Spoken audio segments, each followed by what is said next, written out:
E aí, curiosos? Olá, curiosos! Sejam todos muito bem-vindos aqui ao Tabuada Redonda, episódio número 2. Sou eu aqui, Guilherme Castro, comandando esse podcast juntamente com o Gabriel Lorencato. E aí, Lorencato? Opa, tudo bem? Tudo jóia? Prazer estar aqui com você.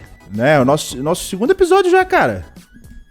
Terceiro, né? Tem um 00 aí. Ah, não, mas o 00 não conta. 00, se alguém viu, deixa aí nos comentários, que... o piloto é pra isso.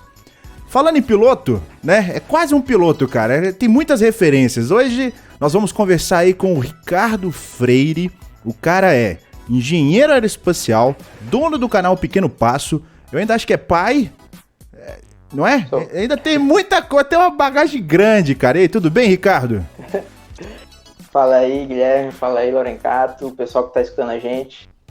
Boa tarde, né? A gente tá aqui 1h da tarde, horário não tão típico, mas já peço até desculpas aí, que foi culpa minha aí, das minhas restrições de horário aí. E é isso aí, estamos aí pra gente bater um papo aí sobre astronáutica, satélites, engenharia aeroespacial, Kerbal. Até mesmo do Kerbal, né? Então, gente, ó, como vocês já viram aí, o Ricardo Freire tem uma bagagem grande, a gente vai conversar com ele, vamos falar de assuntos aí desse nicho. Então, se vocês tiverem dúvidas, perguntas quaisqueres aí que vocês quiserem, deixa aí nos comentários pra gente poder já ficar antenado. E seguinte, vamos começar conhecendo um pouquinho aí do nosso Ricardo Freire, cara. Você tá falando da onde, quantos anos você tem? Dá uma ideia, um know-how pra quem não te conhece, saber um pouquinho mais. Então, eu moro em Brasília, né, no Distrito Federal. Que é o local onde eu trabalho também, né? Evidentemente. Eu me formei em engenharia de telecomunicações, na verdade, na graduação. Oh. E logo que eu me formei, eu me formei no IME, Instituto Militar de Engenharia.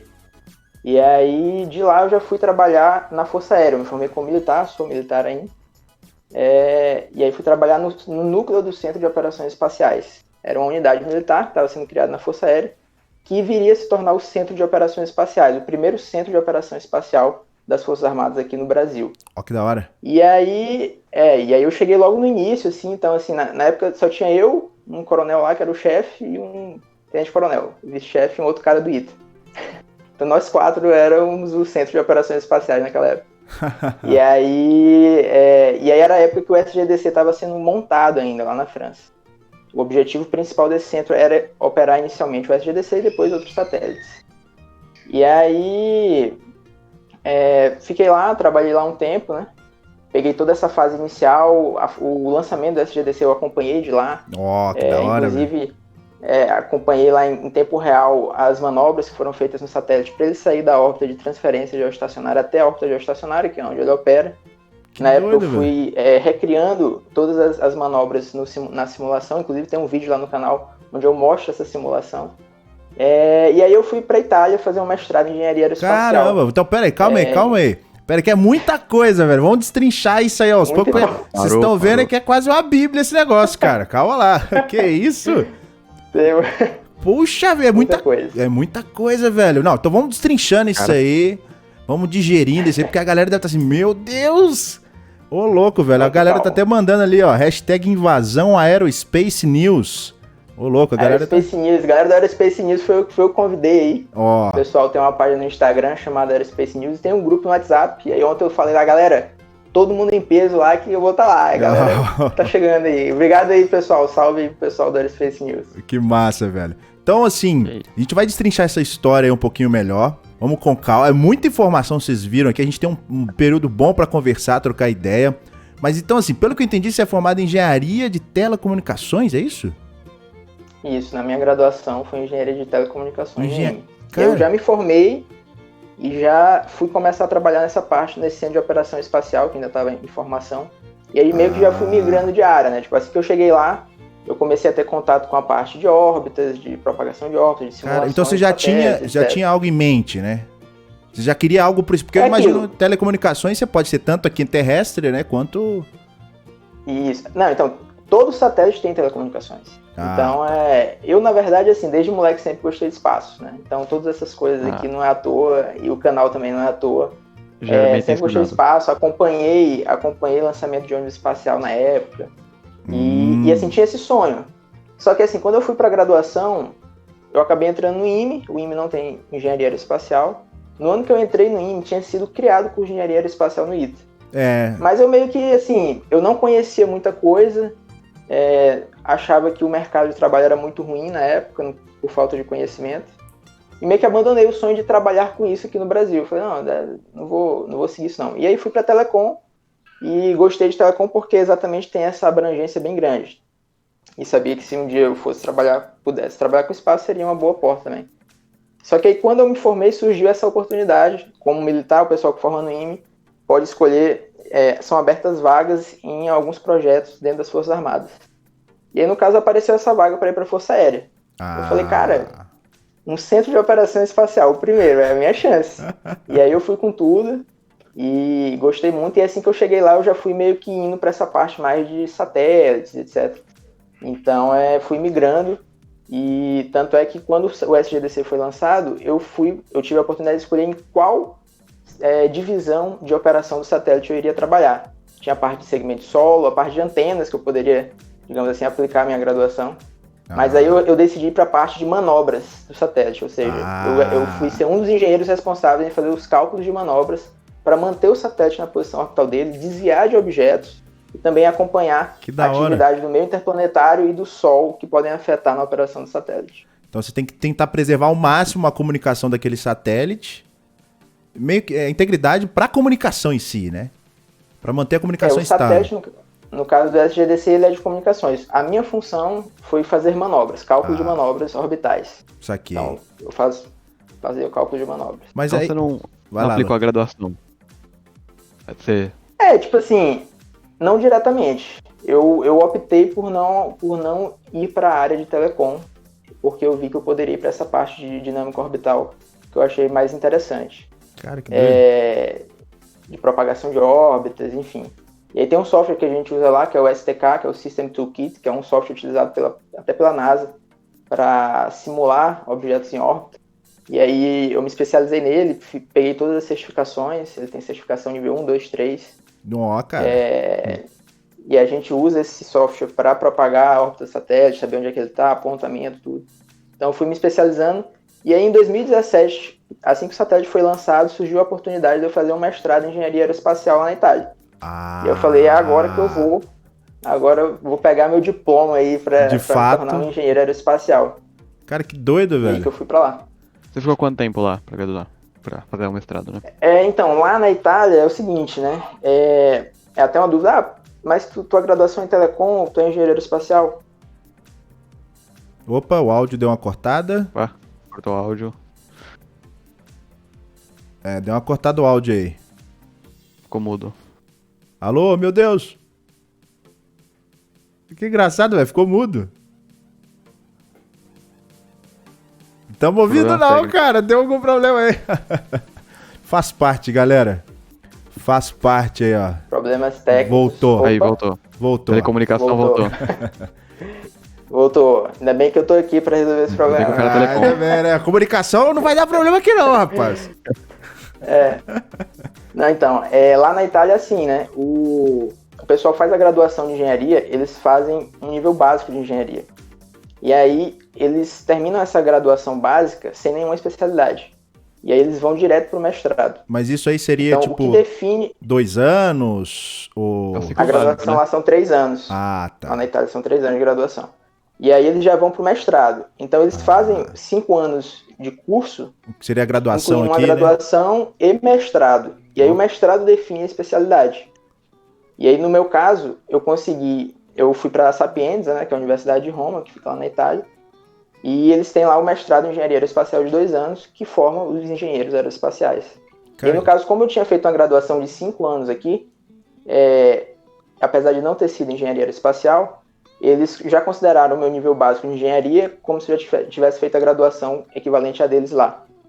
E, como eu fiz 5 anos, ou seja, eu fiz 2 anos a mais que eles, o reitor lá da engenharia aeroespacial transformou esse 2 anos a mais como se fosse o meu primeiro ano de mestrado. Caramba! Eu consegui sair de lá já com mestrado em 1 ano.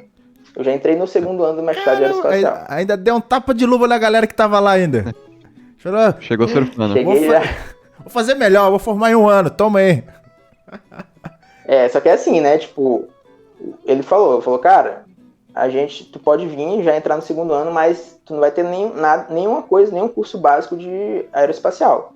Então você vai penar mais, já né? tem conhecimento de astrodinâmica, já tem conhecimento de subsistemas de satélites e tal. Eu falei, pode mandar, maluco, eu desenrolo. O cara foi. E aí eu fui e me formei lá. Inclusive me formei lá com nota máxima em todas as matérias, com summa cum laude, né, que a gente chama. Que isso, velho. O cara ainda fez em menos tempo que a galera, ainda tirou nota boa pra caramba. Você quer coisa melhor, velho? Se der defeito na comunicação, não vai dar. Você já sabe que não vai ter problema aqui, ó. Não é minha culpa. Cara, que da hora. E aí foi isso. Aí eu terminei o mestrado lá e consegui voltar. Aí voltei aqui pro Brasil. O mestrado foi pago pelas Forças Armadas, né? Então, cara, que todas doido. as minhas despesas. A minha esposa foi comigo. Foi tudo puxado pelas Forças Armadas. Passagem, salário, moradia. E aí Que eu voltei massa. Exatamente para continuar trabalhando nas Forças Armadas, na operação de satélite. Que doido. E aí estou até então. E assim, Eu voltei em 2018. o processo lá, vamos conversar um pouquinho antes disso. Você chegou a ter alguns projetos acadêmicos, desenvolver foguete, porque, né? Por exemplo, eu já participei na equipe de aerodesign da minha faculdade. Uhum. Então, assim, tem essas equipes de rocket design, você já teve experiência, sei lá, protótipos lá que você pudesse elaborar? Ou é mais a parte lá na faculdade? Isso. Ou antes? Ou antes, coisas assim, pra despertar o interesse, né? Qualquer experiência é válida. Eu já tive contato, eu já participei de equipes de aerodesign lá no IME, tinha aerodesign lá do IME, eu participei. Mas lá não tinha nada voltado com espaço, né? Aham. E aí lá quando eu comecei a trabalhar, eu me envolvia ali com alguns projetos fora, além do meu trabalho já na operação do satélite. Algumas pesquisas, tive contato com o pessoal da UNB aqui, que tem um curso de aeroespacial, né? E inclusive foi por meio da UNB, um dos professores da UNB que era italiano, estava dando aula aqui, e tinha feito mestrado e doutorado lá na Sapienza, ele que me indicou para fazer esse mestrado lá. Aí, viu? Network, cara, você tem que ter o network. Querendo ou não, né? Serve de inspiração e tal. Tem que ter, não adianta. Você até consegue ir sozinho, mas se você tiver quem te ajude, você vai mais fácil, mais rápido. Exatamente. E aí lá no mestrado eu participei também da equipe de CubeSats, né? Eu fiquei responsável pelo payload de um CubeSat lá. Cara, que que doido. a gente estava fazendo. Que massa. Da parte de GPS e tal. Foi um projeto bem legal que eu participei lá. Que da hora. Mas eu super recomendo e acho assim fundamental o pessoal que tiver oportunidade na graduação participar dessas equipes aí tem Baja, né, de carro, tem tudo, né? Tem Rocket Design agora, tem CubeSat Design, tem tudo. Basta o cara querer, né? Até mesmo quem né, tá no ensino fundamental, ensino médio, você pode montar um grupo de estudos, fazer foguete lá com água, qualquer coisa assim, você consegue, né? Você tem que juntar uma galerinha interessada. Já tem competições aí no Brasil, até de foguetes, a Latin American Space Challenge, que é uma competição de foguetes da América Latina, ela recebe equipes de qualquer coisa. Se quiser, não precisa estar na graduação, não precisa estar em nada. Até se um cara aleatório quiser entrar lá e participar, monta uma equipe e vai. Então correr atrás. Porque tem um pessoal que acompanha a gente aí do Apiro, né? O Apiro, como é que é? Apiro. Eu também não sei. Eles estão querendo montar uma equipezinha aí de foguete. Os caras estão assim, não, nós vamos tornar a próxima SpaceX. Tem que ter. Tem que sonhar, meu amigo. Lógico. Tem que sonhar. Tem que sonhar, senão não caminha, né? Senão não caminha. Mas então, Ricardo, você fez seu mestrado e tal, entrou esse lance do SGDC, e aí você comentou que viu o lançamento. Eu acompanhei o lançamento aqui de Brasília, não tá. estive lá, né? Foi na Guiana Francesa. É isso que eu queria entender, porque assim, você tá em Brasília, você trabalha em Brasília. Isso. O Centro de Operações Espaciais fica em Brasília, dentro do Comando de Operações Aeroespaciais da Força Aérea. Entendi. Então, por exemplo, para quem tem certas confusões, quando você pensa em Brasil e espaço, qual que é a primeira coisa que vem na sua cabeça, Lorencato? São José dos Campos, né? Já dei a resposta. Vem o INPE, vem a AEB. Sim, mas eu falo até mesmo em que eu imagino, por exemplo, é o que qualquer pessoa leiga, talvez, eu pensaria em Alcântara, velho. Sei lá, eu ia falar isso aí. Aqui já tem essa consciência de que Alcântara já morreu. Não sei. Talvez o pessoal pense assim, alguma coisa ainda funciona lá, não sei. Você imagina, mas então você tem o posto de controle é em Brasília, mas tem outras regiões também que tem. Eu acho que no Rio de Janeiro, será que no Rio de Janeiro não... Então, no Rio de Janeiro tem um prédio que seria a redundância do nosso prédio aqui em Brasília. Ou seja, um backup. O prédio backup fica no Rio. É o COPS, que a gente chama o Centro de Operações Espaciais Secundário. Saquei. Inclusive, teve uma época que a gente precisou mudar de prédio, que a gente ficou em um prédio provisório quando aconteceu o lançamento, porque o prédio que a gente trabalha hoje ainda não estava pronto. Ele estava sendo construído, que é um prédio bizarro. O prédio é no formato de um satélite. Ele é um dos prédios de mais alto nível que existe no Brasil atualmente, Tier 4, da parte lá de redes. É um negócio absurdo, assim. Então, isso, aí demorou um tempo para ele ficar pronto. Aí o satélite foi lançado antes do prédio ficar pronto. Saquei. E aí, quando foi fazer essa migração lá do prédio provisório pro prédio principal, a gente foi lá pro Rio. Então, a gente transferiu toda a operação do satélite para o Rio de Janeiro, ficamos operando de lá, e aí instalaram tudo, ligaram tudo, testaram, estava tudo funcionando, aí a gente voltou aqui para Brasília e continuou operando daqui. Entendido. Mas tem isso aí lá. Mas da parte das Forças Armadas, de operação de satélite só existe o Centro de Operações Espaciais, onde eu trabalho, e o secundário. Fora das Forças Armadas, lá no ITA, lá no DCTA, né, tem a parte de CubeSat do ITA, e tem o INPE, que também trabalha lá na operação dos Cibers, né? Eles têm um centrozinho de operação lá, onde eles operam cibers. Cara, tem uma pergunta só isso aqui. Que tem. Vai lá, Lorencato. Você falou que transferiu de Brasília para o Rio de Janeiro, todo mundo foi para lá, montou tudo. Quantas pessoas, mais ou menos, para manter o satélite rodando, assim? Quantas pessoas são levadas? Quantas pessoas... Então, né, você pega um manual da NASA, ele tem lá a quantidade mínima de pessoas para operar um satélite geoestacionário. Depende do tipo de satélite também, né? Existe satélite de órbita baixa, e também os geoestacionários. Para um geoestacionário, uma empresa consegue operar o satélite com 7 pessoas, mais ou menos. Aí lá no próprio manual da NASA ele fala, empresas, aí Forças Armadas e órgãos governamentais, aí tem lá 20 pessoas. Geralmente acontece, né? Os órgãos governamentais acabam superpovoando, às vezes, algumas coisas, enfim, por ser dinheiro público, né? É normal. No caso do SGDC, eu não sei se eu posso falar isso exatamente, mas é basicamente mais que o dobro do que de uma empresa privada, então é na ordem de 20 a 30 pessoas. Então, vamos lá, Ricardo, conta aí, ó. O SGDC, então, é um satélite de comunicações brasileiro. Como é que foi? Ele foi lançado, conta um pouco dessa história, ele foi lançado pelo Ariane? Isso, o SGDC, na verdade, foi feita uma licitação, né, aqui no Brasil. É um projeto super antigo, assim, mais de 20 anos que o nego já tinha pensado, vamos ter um satélite de comunicação geoestacionário? Tipo assim, todos os países no mundo que tem um mínimo de pretensão de ser alguma coisa tem um e a gente não tem, a gente vivia de aluguel. Então o dia que acontecesse alguma coisa e a gente, enfim, situação de guerra, por exemplo, e as empresas que a gente aluga forem inimigas, eles cortam a comunicação, morreu, a gente não tem mais comunicação para fins militares, etc. Então, sempre existiu esse desejo. E aí foi feita essa licitação, e aí foi aberta aí para o nível mundial para que fosse construído um satélite que fosse integralmente operado por nós aqui. É como se a gente fosse comprar um carro para a gente andar, certo? Não importa quem que fez, de onde é que ele veio, não importa se é da Alemanha, dos Estados Unidos, da China, a gente quer um carro e a gente quer andar ele, no caso foi o satélite. E foi aberta essa licitação e quem ganhou foi a Thales Alenia Space, que é uma empresa francesa. Ela é uma joint venture, na verdade, da empresa italiana, de uma empresa italiana com a francesa. A Thales francesa e a Finamecânica, o Leonardo, que é italiana. Elas fizeram essa joint venture, que é a Thales Alenia Space. Então tem várias sedes, escritórios e filiais lá na Itália. Eu, inclusive, trabalhei em uma das filiais da Thales Alenia Space durante o meu mestrado. Fiz um estágio lá na empresa. e tem várias empresas na França. E aí a Thales ganhou, e aí a parte que, digamos... Ó, o áudio deu problema. Comunicação caiu. Será que é o Discord? Acho que ele tá é. no celular. Eu acho que se reiniciar o vídeo de novo, que nem você fez, acho que deve funcionar.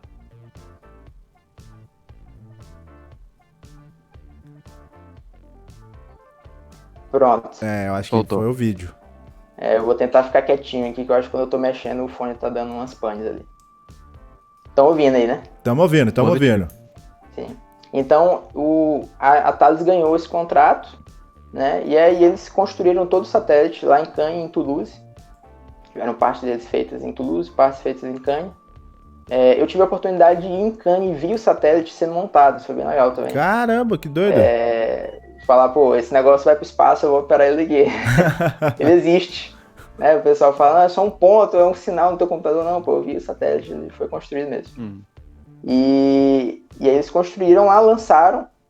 Dentro do contrato previu que a empresa ficasse responsável pelo lançamento. E eles instalaram toda a parte de solo para que a gente operasse o satélite. Então foi tudo custeado. Assim, a gente pagou, né? A empresa instalou. Óbvio que aí envolve a contratação de vários terceirizados aí, que a Thales Alenia Space não detém toda a tecnologia completa de solo e espaço. Entrou a Telespazio, que é uma empresa que é do grupo Leonardo, que é do grupo Thales Alenia Space, então eles meio que já têm umas parcerias aí para exatamente resolver essas questões. E aí foi tudo instalado aqui, e aí a Thales fez toda a parte de inicial de lançamento, né? Enfim, tem aquelas manobras que eu falei que são feitas até o satélite chegar na posição orbital final, testou os subsistemas, a bateria, computador de bordo, sistema de posicionamento, de manobras, aí pô, tudo funcionando. Chegaram pra gente e falaram assim, ó, tá aqui, é teu, tchau. Se vira! E a gente ficou aí com o satélite aí pra gente controlar. Ele tem um tempo de vida útil de 18 anos, né? Então já tem 3 anos que a gente tá operando ele, vai fazer 4 agora. Como é que foi o lançamento? O Lorencato compreende mais essa área, assim, pra poder fazer o lançamento. Ele saiu da Guiana, demorou... Ele foi... o satélite foi feito lá na França, ele foi finalizado lá em Cannes, e aí ele foi de navio pra Guiana Francesa, né? Pro centro de lançamento da Guiana, lá em Kourou, e foi lançado a bordo de um Ariane 5. Pra quem não conhece o Ariane 5, o Ariane 5 foi inclusive... Não, tô confundindo, né? Não foi o que lançou o Mars 2020. O 5 foi o Mars... eu confundo. Esse 5 aí é sacanagem, viu? É verdade. Não, então, ele foi lançado pelo Ariane 5. Os lançamentos de satélites geoestacionários, eles são deixados na órbita que é a chamada GTO, que é Geosynchronous Transfer Orbit, que é a órbita de transferência geoestacionária, que é uma órbita bem elíptica, com um perigeu ali de 200 km e o apogeu já em 35.600 km, mais ou menos, já quase o apogeu da geoestacionária. A geoestacionária, o satélite ficou em uma órbita de 35.786 km de altitude, uma órbita circular e com inclinação próxima de zero, que aí ele vai ter condições de ter um período orbital igual ao tempo de rotação da Terra, que é um dia sideral, que é diferente de um dia normal. Cara, só um comentário, tá parecendo que eu tô conversando com o Jebediah Kerman, velho. Tipo assim, tá vendo essas coisas que rolam aí no Kerbal? É eu que faço.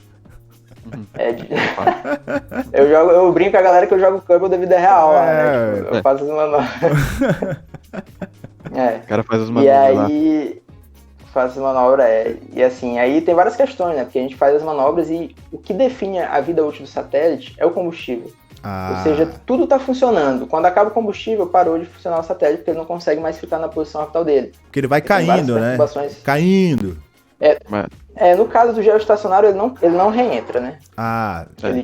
Ele vai reentrar, porque ele está muito longe, 35 mil quilômetros de distância, muito longe. Tem, assim, uns cálculos que ele vai reentrar em 2 milhões de anos. Então ele não vai reentrar. Mas aí ele vai saindo do ponto de comunicação, de controle. Isso, exatamente. Dentro do cinturão geoestacionário, como é uma órbita muito específica, ou seja, precisa ter uma inclinação igual a zero, próxima de zero, precisa ter uma excentricidade circular, e precisa estar naquela distância, tem centenas de satélites ali nesse cinturão, cobrindo diversas partes do globo. Então, todo esse cinturão ele é segmentado. Então, cada país tem uma partezinha lá. Então, foi feito um acordo entre os países, cada um tem o seu espaço lá para colocar o seu satélite. Cada um tem um Eventualmente, arco o país lá, não tem tem um satélite, arco ele aluga. Tem um arco do E ciclo. aí, que é o cinturão de Clark também, que o pessoal chama. Ó, que da hora, velho. Então, o que acontece? Existem várias perturbações gravitacionais que, depois que o satélite chega na posição dele, se a gente não fizer nada, ele começa a ir embora. Ou ele vai tipo para leste ou para oeste, dentro do cinturão geoestacionário. E vai embora. Existem 2 pontos de equilíbrio dentro desse cinturão, onde os satélites ficam lá, digamos, se não fizesse nada, todos os satélites iriam se acumular nesses 2 pontos. Então, Sério, cara? a gente precisa fazer manobras toda semana para trazer o satélite de volta. Basicamente, ele fica indo para um lado, a gente faz a manobra, aí traz ele de volta. Cara, ele vai. que doido, Aí traz ele de velho. volta. Ele vai. É ele traz sério de que volta. existe isso? É mais ou menos isso. Cara, É basicamente isso. Caramba, então É, se a gente juntar faz- todos os satélites, eles vão ficar num ponto? É isso mesmo? Existem 4 pontos de equilíbrio dentro desse cinturão geoestacionário. 2 pontos estáveis e 2 pontos instáveis. Então ele não fica Pontos instáveis. estático, né? Estacionário, de fato. Não, a gente acha que a gente joga o negócio no espaço e ele vai ficar paradinho lá, tipo, vai ficar constante na órbita dele, não fica. Isso acontece porque tem muitas perturbações gravitacionais. Tem o próprio Sol e a Lua, que à medida que o satélite vai passando, ele passa mais perto do Sol, o Sol puxa mais. Tá. Passa mais perto da Lua, a Lua puxa mais. Então não é Isso o interfere. Kerbal que vocês estão vendo aí, não, galera. O negócio é um pouco mais além. O Kerbal é bem mais tranquilo O negócio é meio meticuloso. do que a vida real. Você só tem que se preocupar com o Kerbing. O Sol, a Lua, Moon não interfere em nada. Você vê, ali é só um lá é corpo bem que tem tranquilo. gravidade. Então, e o que mais perturba a órbita, na verdade, é a própria Terra. Porque a Terra, ela Tem as não é deformações, perfeitamente talvez? esférica. Isso, exatamente. Por exemplo, você pode imaginar que a gravidade está relacionada com a massa de um corpo. E a gente tem regiões na Terra, por exemplo. Você pega lá o satélite, tem todo o globo lá interferindo, puxando ele. Só que aí você tem os Andes, aqui na América do Sul. É uma grande massa de montanha ali, de rocha. Ele exerce uma força gravitacional maior do que outras regiões da própria Terra. Sério? E a gente tem a água. A gente tem a parte que é terra, a parte que é água. Dentro da água a gente tem depressões, que tem menos terra, tem mais água. Então tudo isso vai Velho. Ó, deu uma falhada no áudio. Pera aí, falhou o áudio. Os técnicos. Acho que tem que reiniciar de novo. Caramba, que da hora, velho. Sabia esse monte de coisa não, cara. Sabia É, que era meticuloso. Não, Sabia que era tão meticuloso. tem todos uns problemas aí, né, velho? Porque a gente estuda lá que a força gravitacional ela tem a ver com o raio. Mas não é só o raio, velho. Tem massa no meio. A massa é importante. Até a massa dentro do próprio corpo. A gente não tá te ouvindo ainda não, Ricardo. Caramba, velho. Acho que tem que entrar de novo fazer aquela reiniciada. Na chamada. É que nem você fez a última vez. Cara, mas que da hora, velho. Pen e Uzumaki, vamos dar um timeout nele ali? Aí. Oi, Pronto, tem um cara falando besteira ali. voltei. Boa, tá faltando um moderador. Tá Boa. vendo aí? Tamo ouvindo agora sim, tudo tranquilo. Beleza. Mas então até a Então- massa, dentro então da é própria isso. massa... Olha que bizarro, né? Então é um cálculo bem complexo, assim, pra gente fazer a própria determinação de órbita e tal. Então Mas é basicamente isso. Então essas forças perturbam o satélite, então ele vai sendo tirado da posição. E aí, se ele sair da posição, ele corre o risco ou de bater em um outro satélite. Uhum. E se ele sair muito da posição, a gente não vai conseguir mais enviar comandos para ele nem receber dados. E aí acabou, não serve mais para nada, fica só vagando pelo espaço. Vai ser o lixo A gente espacial precisa aí. fazer essas manobras. E a partir do momento que vai acabar esse combustível, no caso do geoestacionário, pouco, existe uma quantidade mínima de combustível que a gente deixa para fazer uma última manobra onde a gente joga ele para uma órbita bem mais alta, a 300 km da geoestacionária, que é a chamada cemitério de satélites. E aí lá ele fica e não atrapalha mais ninguém. Mas aí, por exemplo, vocês têm um controle desse satélite, né? Tipo assim, vamos falar assim, uma fiscalização. Vocês têm que saber o que tá, se aquele satélite ainda tá lá, um controle. Como é que funciona isso aí? Não sei se você pode tá falar. falando de outros satélites? Não só outros satélites, mas, por exemplo, vamos supor lá que chegou na vida final do satélite. Ele ainda vai estar em órbita.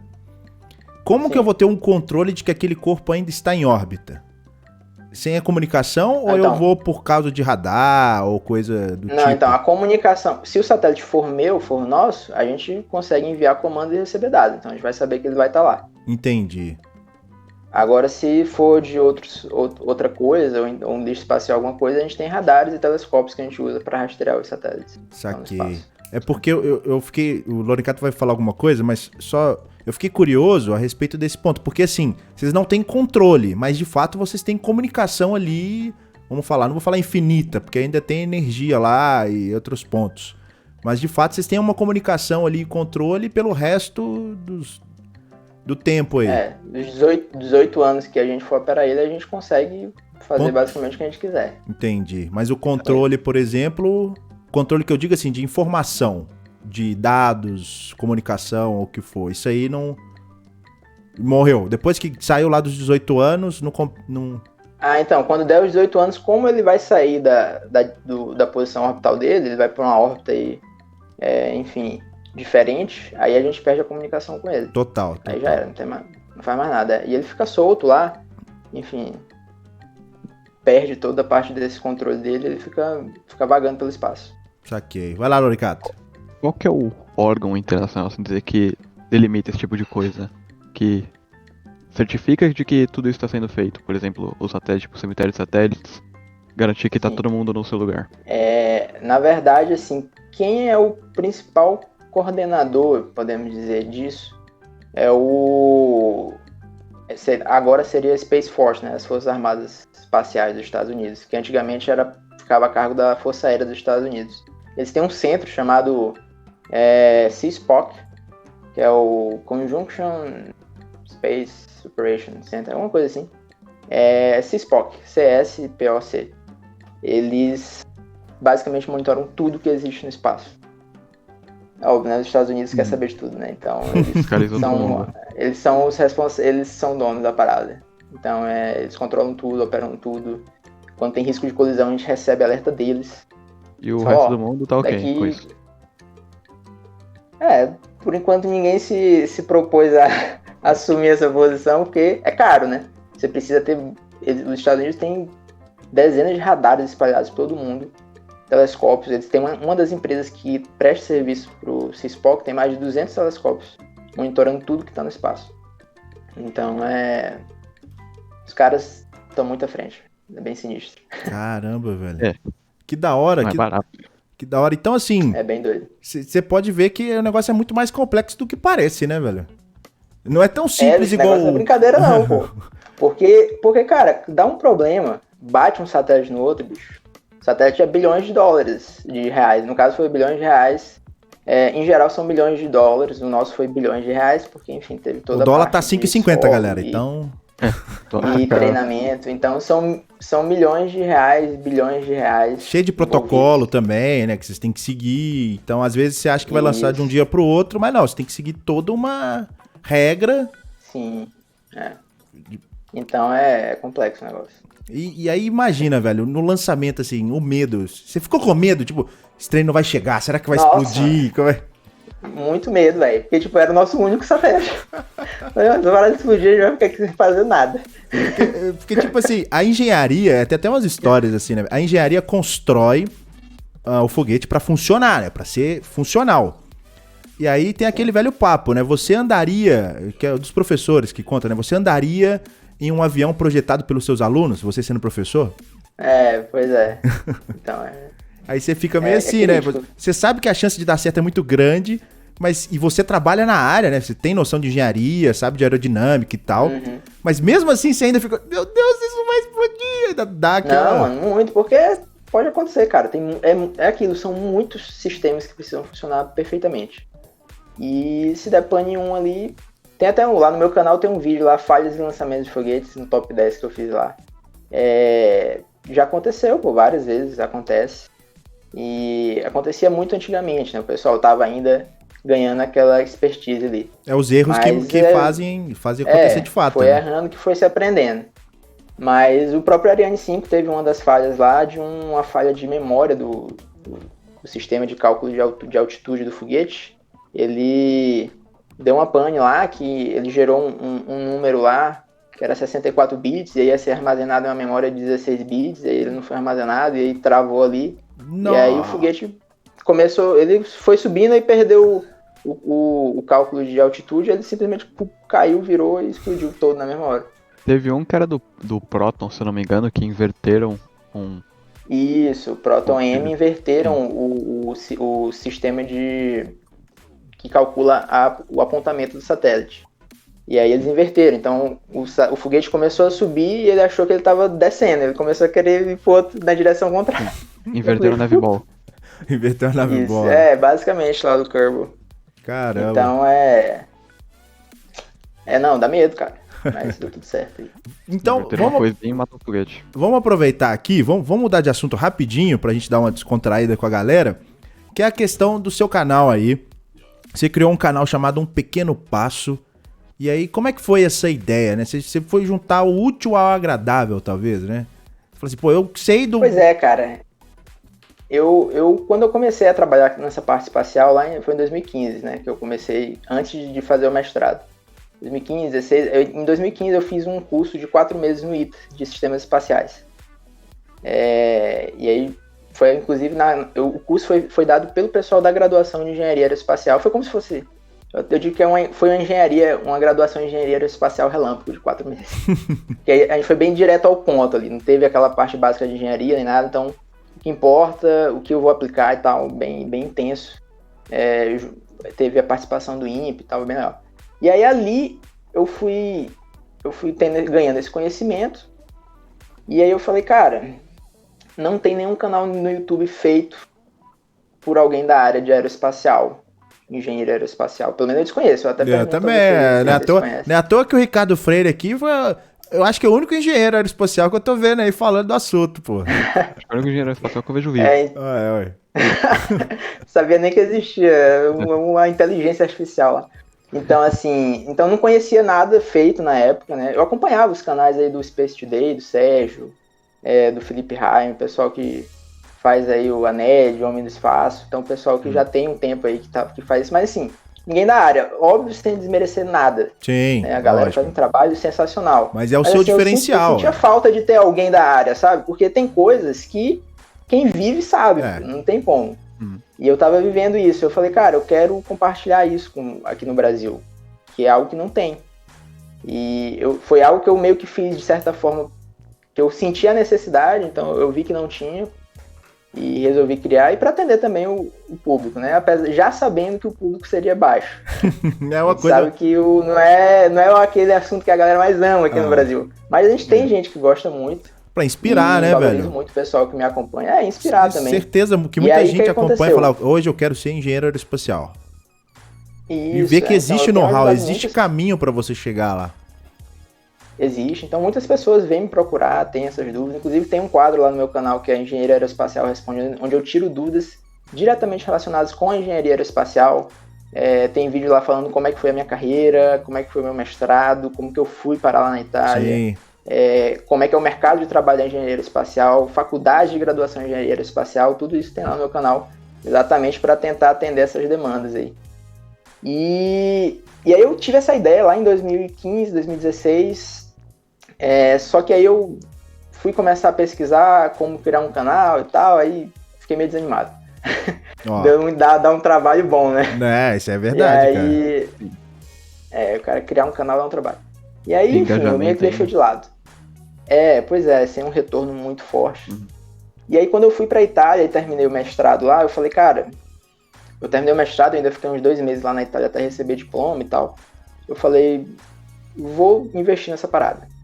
Aí fui, comprei câmera e tal, montei meu set lá de gravação. Tem 2 vídeos lá no meu canal que eu gravei lá na Itália ainda. Foi um do... Então tá bem tosco lá. Travado pra falar. Primeiros vídeos, falando nervoso e tal. Tem uma breve história da exploração espacial. Foram 2 vídeos que eu gravei lá. E aí foi lá que nasceu. Então eu comecei a me preparar, estudei, né, pra fazer um material bom aí, o melhor que eu podia. E tudo sozinhão, né, velho? Então, edição, gravação, um tempo que come esse negócio e um trabalho. Nossa, bicho. Nem me fala. Então, eu voltei em 2018 pro Brasil. E aí aqui no meu apartamento eu consegui montar um cantinho pra mim aqui. Aí é bom. E aí fui preparando, e em 2019, início de 2019, foi que eu lancei o primeiro vídeo. O canal eu criei em 2018, só que não tinha nada, né? Eu fui começar ele efetivamente em 2019. Uhum. E aí foi indo, aí eu fui fazendo, e foi vindo o pessoal. Teve uma galera que me ajudou bastante, Felipe Raime, a Nédia Oliveira, até o Marcelo do Hoje no Mundo Militar, foi um pessoal que me ajudou a conseguir ganhar uns inscritos razoáveis. Aí o canal tá com 10.500 inscritos agora, eu acho. Sim. Eu já acho bastante pro que eu faço. A tendência é subir, Brasil, né? A tendência é se atrair cada vez mais pessoas. Você vê que pra quem não sabe, galera, o Ricardo Freire, os últimos vídeos, né? Ele sempre dá uma pincelada num fato astronáutico que rolou. Então, por exemplo, lançamentos. Então ele explica um pouquinho, né? É um vídeo bem rápido, é um vídeo curto, 3 minutos, 5 minutos. Então ele dá uma pincelada no que de fato aconteceu ali naquele lançamento, pra que foi, qual que foi o intuito, o que aconteceu e tal. Seja desastre ou não, o Ricardo vai estar lá falando. Isso foi outra coisa que eu... Então, aí o canal foi, assim, eu comecei com a ideia de fazer vídeos de teoria de aeroespacial, de engenharia aeroespacial, então tem alguns vídeos lá, o que tem dentro de um satélite, como que os satélites são colocados em órbita, então explicando coisas teóricas, claro, sempre de uma forma acessível. Fiz a parte de séries espaciais, então tem lá a parte do programa Apollo, então tem 6 vídeos lá onde eu contei toda a história desde antes do início do programa Apollo até a Apollo 11. Você já chegou a ver algum lançamento assim presencial? Cara, nunca vi, cara. Não? Nunca tive essa oportunidade. O Lorencato já viu, já. Eu vou só puxar a sardinha. Cadê aqui, massa, ó? Mano. Eu já vi. Ele já viu o Apollo 18, velho. Saturn V ao vivo. Eu já vi o Saturn V. Da missão de Apollo. Eu tive lá no Kennedy Space Center já, né? Eu quase vi o lançamento. Eu voltei do Kennedy Space Center um dia antes do lançamento acontecer. Eu não sabia que ia ter, dei mole. Eu tinha ficado mais um dia lá pra ver. Eu fui lá Mas foi. Inclusive isso aqui, essa imagenzinha eu comprei lá no Kennedy Space Center. Essa caneca também. Aí, ó. Foi na mochila. Ah, tá. Eu tenho aqui só uma garrafa laranja, meu. Que eu comprei na loja da esquina ali. Tava tendo o lançamento de uma CRS do Falcon 9. Pô, que massa, velho. Pois é, aí eu criei o canal e aí fui fazendo. Então essa parte de séries, né? Essa parte de engenheiro aeroespacial responde lá também. E essa parte de notícias, né? Eu comecei uma série onde eu fazia vídeos de notícias todo sábado sobre o que tinha acontecido na semana. Foi resumão da semana. Série, Só que, cara, eu não consegui dar continuidade, porque tava muito insano. Tipo assim, eu ficava a semana inteira escrevendo roteiro e gravava na sexta-noite, editava às vezes de madrugada pra postar no sábado, tipo assim. É muita correria. Tava sem condições. Minha esposa falou, mano, abandona esse negócio aí que não vai dar certo não. Isso aí é... Eu falei, eu também acho que não vai não. E aí realmente tava sem condições. Mas foi interessante, assim. E aí eu digamos assim, reduzi para esses lançamentos, né? Que foi uma coisa também que eu via que não tinha, que nenhum canal no YouTube, pelo menos que eu encontrei, que eu conhecesse, fazia algo parecido. Os teaserzinhos, assim, vídeo curto ali pra saber o que aconteceu. Porque a gente tem muita live, o pessoal faz muita live de lançamento. Só que, mano, a live 2 horas, não é, eu vou ficar aqui caçando. Então eu tentei fazer um negócio objetivo ali, o pessoal que me acompanha gosta bastante. Sempre gostou. E também...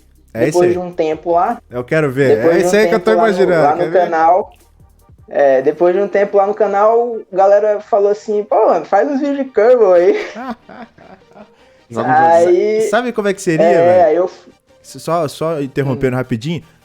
Muita gente já deve ter visto esses canais que é tipo assim, engenheiro civil jogando Cities Skylines. Como é que é? Design, sei lá, essas coisas assim. O que tá acontecendo é o engenheiro espacial joga Kerbal Space Program. Melhor situação, velho. Ou quase um astronauta. A galera fica me zoando, falando assim, o que o engenheiro aeroespacial faz nas horas vagas? Ele joga Kerbal. Caraca. É isso aí, né, velho? Assim, mano. Então, aí o pessoal, começaram a aparecer o pessoal dando sugestões, eu abri uma enquete lá, falei, e aí, vocês topam fazer que eu faça uma série aqui de missões no Kerbal? Os caras, mano, unanimidade, assim, né? Os caras já eram pra ter feito. E aí eu comecei, né? Então, os primeiros vídeos ali são bem introdutórios ali, a ideia seria dar uma base pro pessoal que tá começando no Kerbal, né? Então, lançamento de satélite de órbita baixa, enfim, foguetes básicos e tal. Tem vídeos lá no meu canal do Kerbal de missões, recriando missões. Então, tipo, eu recriei a missão Apollo completa, então tentando seguir ali o máximo possível de fidelidade ali. Fiz a órbita de retorno, free return, né, que fazendo aquela forma de 8. Enfim, seguindo todos os passos. Então, tentando reproduzir o mais próximo possível. Tem uma série que acabaram ficando, eu acho que uns 3, 6, mais uns 15, não. 11 vídeos do programa Artemis. Caramba. Então eu Você viu aí, né, Lorencato? É Artemis, não é Artemis não, hein? A gente tava discutindo isso antes de abrir. É Artemis ou Artemis? Eu a pronúncia. Artemis. Então, eu montei a estação na Gateway, coloquei em uma órbita quase como a Halo Orbit, que seria uma órbita inclinada ali, né? E o problema é que... Fiz o lander, acoplei na estação, fiz um SLSzinho, levei os astronautas, acoplei na estação, fiz o pouso na Lua, voltei pra estação e voltei pra Kerbin. Tudo seguindo o mais próximo possível. Isso tudo tá no seu canal. No programa Artemis. O design do lander já existe na vida real? Do programa Artemis? Já tem um que a Blue Origin, eles estão desenvolvendo um que já tá bem, ele tem um mock-up dele pronto já. Então já tem uma. Na época que eu fiz não tinha ainda. Eu fiz um meio inspirado no Blue Moon, que foi um dos landers que a Blue Origin apresentou. Não era oficialmente ainda um lander do programa Artemis. Mas, mano, foi tipo assim, o Mike Pence lá, o vice-presidente dos Estados Unidos, fez o anúncio que iria voltar com astronautas em 2024. A NASA confirmou. E aí, tipo, 2, 3 meses depois, a Blue Origin apareceu. Caramba, eu tenho um lander lunar aqui gigantesco. Que coincidência. Eu fiz um negócio que eu tava sem fazer nada, eu fiz um lander lunar gigantesco aqui. E aí, enfim. Mas aí eu fiz meio que inspirado nele.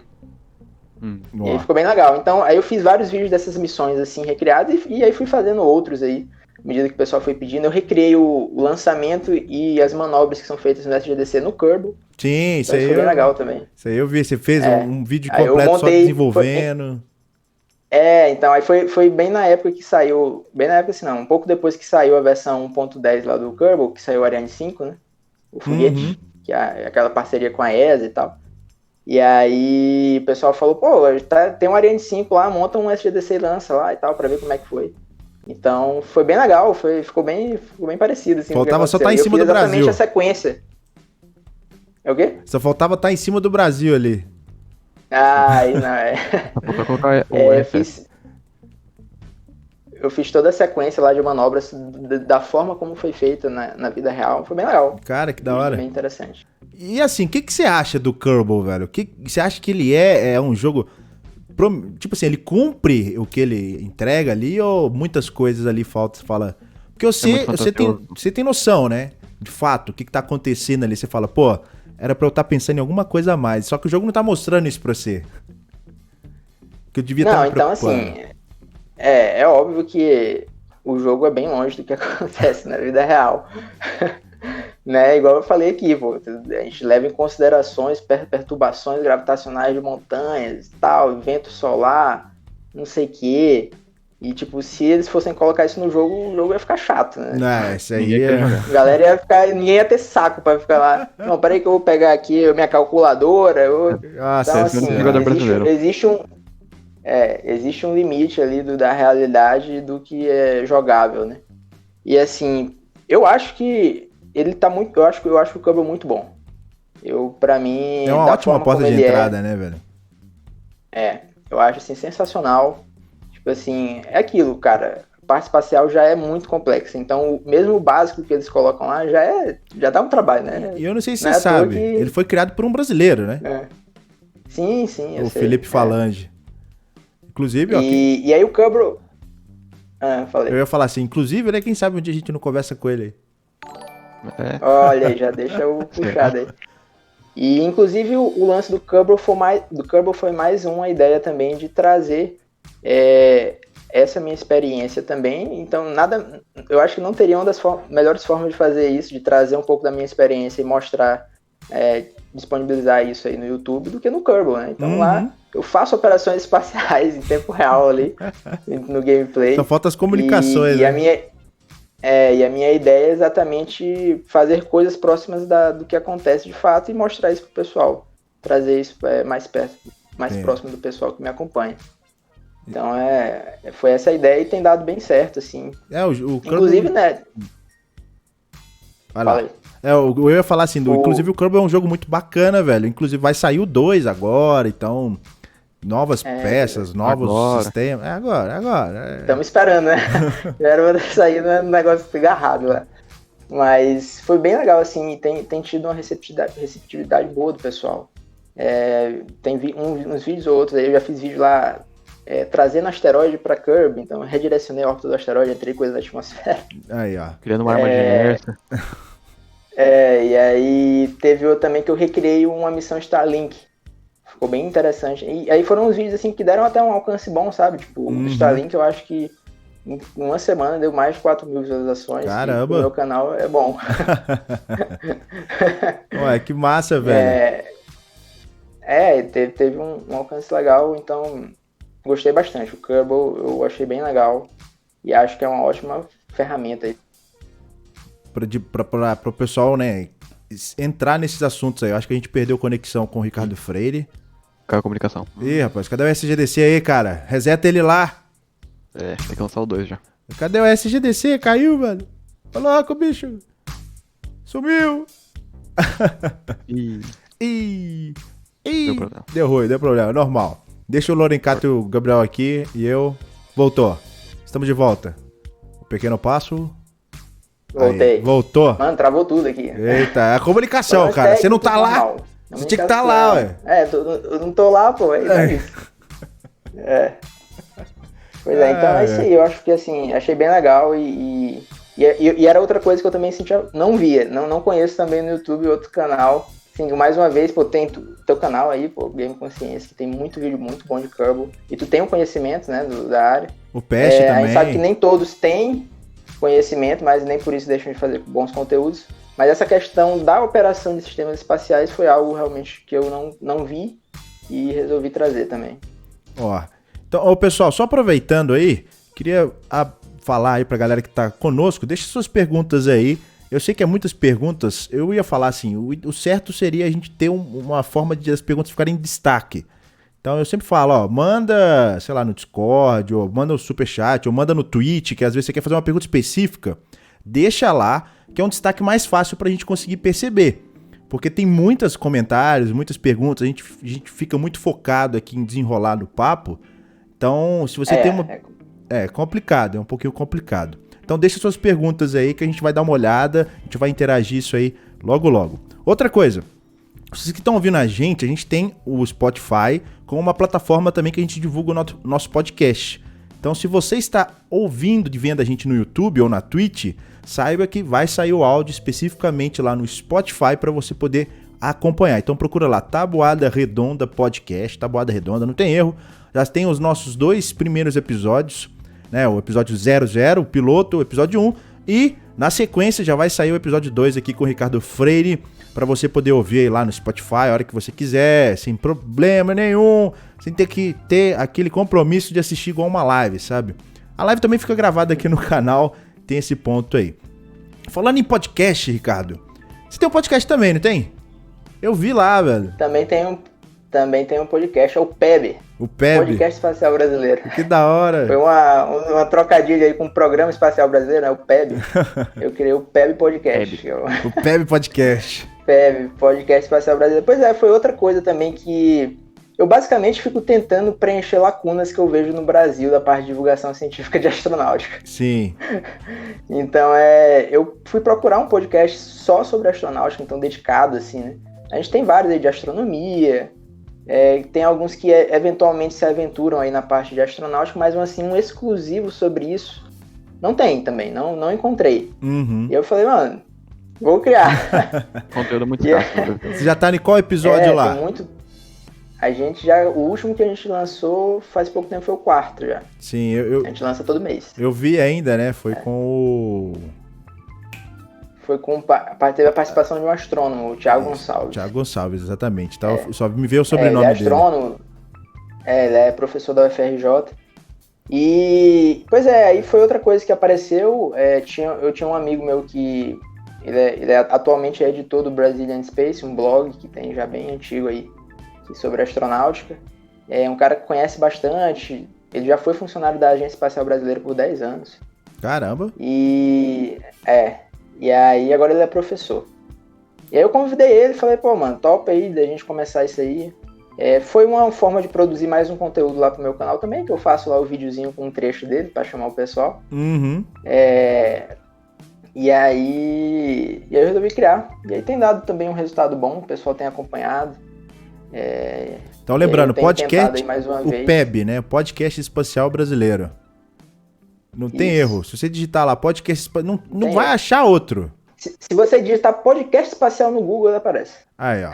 Então já sabe que o nicho aí é bem específico para esse ponto. Então deu para ver, Ricardo, que você tem uma pegada para divulgar esse lado aí, né? Você quer realmente mostrar para a galera o potencial da engenharia aeroespacial, divulgar para a galera. Tem uma pegada aí vamos resumir, né? Divulgação científica, né? Divulgar o conteúdo científico. Tentar aproximar mais do público em geral esse conteúdo que, assim, que é igual eu falei, mais uma vez, é algo que eu sentia falta, né? Eu, por exemplo, eu sinto que eu não fiz uma graduação já em engenharia aeroespacial por desconhecer muitas coisas da área. Ser algo muito distante. E aí acabei não entrando nisso logo no início. E eu já vi que criando esse conteúdo, várias pessoas vêm me procurar e aí fala, poxa, tô terminando o ensino médio, tô pensando em fazer, vale a pena ou não sei o quê. Aí, poxa, eu mando lá os vídeos que já tem lá no meu canal, o cara assiste, e aí fala, não, pô, legal, dá pra trabalhar nisso, enfim, vale a pena. Tem uma ideia mais concreta, né, velho? Isso, aproximar realmente esse conteúdo da sociedade, né? A gente fica nesse ponto aí do que lidar, né? Inclusive foi um dos assuntos que a gente conversou no podcast passado, porque o Lorencato, a gente conversou, ele falou que tem vontade de fazer engenharia aeroespacial ou fazer medicina. São áreas completamente... Cara, eu vou te falar que eu conheci um cara que ele passou em medicina, fez 2 anos e depois fez engenharia aeroespacial no ITA. Aí, ó, Lorencato. Será? Você escolhe, hein? Que dá, né? E aí... Ele foi pra medicina e ele falou, mano, não é isso que eu quero não. Aí saiu fora e foi pro ITA. E aí ele comentou que queria fazer, como é que era? Era médico espacial? Como é que era? Médico de voo? Isso. Médico de voo? É verdade. Será? É possível. Pena que a gente não tem nenhum astronauta brasileiro pra tu, pra tu trabalhar com. Indo lá pros Estados Unidos pode ser que desenrole alguma coisa. Mas aí a gente conversou um pouquinho disso aí, demos uma viajada nessas profissões, mas é assim, o principal ponto que a gente tem que defender aqui é que a galera não pode deixar de sonhar, velho. Realmente, você não pode deixar de sonhar, não deixa ninguém estragar o que você tem de vontade de fazer. É fazendo que você descobre se realmente é aquilo que você quer fazer. Logicamente... pessoal, muita gente vem me procurar e poxa, eu sonho em estudar engenharia aeroespacial, mas não sei se vai dar certo e tal. Sempre tem, né? Isso é natural. Uhum. A gente sempre tem essa dúvida. Mas assim, o que eu falo pro pessoal cara, se realmente isso é o que você quer muito, muito mesmo, dificilmente você vai se arrepender de ter tentado. Você vai se arrepender de não ter tentado. Isso aí. Isso aí Então, assim, você tentou e não deu certo, cara. Você não vai ficar tão mal quanto você ficaria de não ter tentado. Você não passou pela experiência, né? E a chance de você de ter sucesso é bem alta quando você faz algo que você gosta muito. Uhum. É óbvio que não dá pra gente falar, não, vai que não tem erro. Óbvio que sempre tem chance de dar errado. Ainda mais aqui no Brasil, que, enfim... O seu porte é meio complicado. Não é um dos melhores lugares do mundo para você ir para essa área, na casa do aeroespacial, propriamente dito. Mas você fazendo aquilo que você ama, que você gosta, cara, as coisas fluem, assim, da melhor forma possível. Vale a pena. Inclusive, foi um dos pontos que a gente conversou no podcast passado, assim, né, do discurso. Eu já tive vontade de fazer engenharia aeroespacial. Teve uma época que eu era fissurado em hovercraft, que eu acho que é até uma área que pega também a parte da... Eu achei estranho, velho. Não sei se a parte da aeronáutica tá envolvido com isso. É mais para aeronáutica. É. É porque tem a parte de fluidos e tal. Então, assim, tinha essa Yeah. divergência. E teve uma hora que eu fiquei fascinado com esse negócio. Falei, meu Deus, que trem bacana. Só aquelas fotos e... Então, assim, são portas... Parar na água. É. E o Lorencato também, que já teve vontade de fazer. Teve, né? Como se ele já estivesse fazendo faculdade. Ele tá com 17 anos ainda. Então ele tá Perdido. nesse ponto aí Moleque novo, hein? pra No dilema escolher o vestibular. curso, né? Nesse sentido. Mas então, vamos lá, ô, Ricardo. Vamos voltando lá no assunto do nosso podcast, que é justamente a próxima etapa, né, velho? Você fez seu mestrado, SGDC, experiências com outras áreas. Será que você pode informar pra gente assim? Ou já foi direto pra SGDC, já encaminhou num projeto iniciando? Cara, assim, quando eu já, na graduação, eu fiz um intercâmbio no Canadá, lá na cidade de Ottawa, que eu trabalhei com robótica. Daí você deu um pulinho no Kennedy Space Center, assim, né? É. Foi daí que você foi lá? Não, eu fui lá. Não, nessa época eu não fui lá. Mas aí lá no Canadá eu trabalhei com essa parte de robótica, eu achei bem legal também, é bem interessante. E na época da graduação tive contato bastante com a parte de comunicações em geral, né? Antenas, essa parte aí de 4G e tal, programação. Eu trabalho com programação na engenharia aeroespacial, né? Então uso muito programação. É porque você tem que refazer as contas, né? Então às vezes você tem que... Ou não tem nada a ver com isso. Tudo é software, né, cara? Tudo é software hoje em dia. Não tem pra onde você fugir. Então a gente programa, assim, quase sempre tem alguma coisa pra estar programando lá. Uhum. E então são algumas... Então antes da parte espacial teve essa parte aí de robótica e tal. Mas assim que eu me formei eu já fui direto mesmo pra parte espacial. E, enfim, já fui trabalhar com satélites. E aí o que eu faço, digamos assim, em paralelo a essa parte de programação que a gente usa, na verdade, né, engenharia aeroespacial para a parte de simulações, análise de dados, né? Então a gente trabalha com muito dado, né? Então a gente precisa manipular esses dados e a gente não vai fazer isso aí na mão, né? Ficar vendo aqui, fazer uma média. Não, então é tudo programado, tudo com programação, computação. Saquei. Então essas seriam algumas áreas. Então, por exemplo, outra questão de, tipo assim, já aconteceu algumas situações que você falou... Vamos começar o papo, calma aqui. Porque ontem eu tava fuçando no Instagram do Um Pequeno Passo aí, pra quem quiser seguir ele, o Pequeno P, acho que é isso, @Um Pequeno P. @Um Pequeno P. Um Pequeno P. E aí ele postou um negócio que era uma possível colisão entre satélites, era isso? Exatamente. E aí eu fiquei meio curioso pra saber se já teve, não sei se você pode falar esse tipo de coisa, né? Se já aconteceu. Muda a rota, vai colidir, cara, vai colidir. Tipo, um negócio daqui 2 dias, né? Mas o desespero Já aconteceu algum problema assim ou foi tudo controlado? Então, cara, isso aí é top classified, né? A gente não pode falar. Ah, puxa Não vida, cara. Ele não pode falar dos deslizes do governo. Mas eu posso falar de satélites em geral. Falar de satélites em geral, não estou falando da GDC. Tá. Não estamos falando. Cara, acontece, velho. Bastante. Porque é muito corpo no espaço, né? Então você não... Tem. E tem muita coisa que deu pane, ficou em órbita aí. Tem muito lixo. Tem muito lixo, pedaço de foguete. Imagina aí, a quantidade de lançamento já teve. Os segundos estágios, muitos deles ficam em órbita, né? De um tempo pra cá, o pessoal tem deixado o combustível para deorbitar. Dependendo da órbita, eles deorbitam o segundo estágio. Mas eventualmente não. Os que vão pra órbita geoestacionária mesmo ficam aí, porque ele fica numa órbita mó alta lá.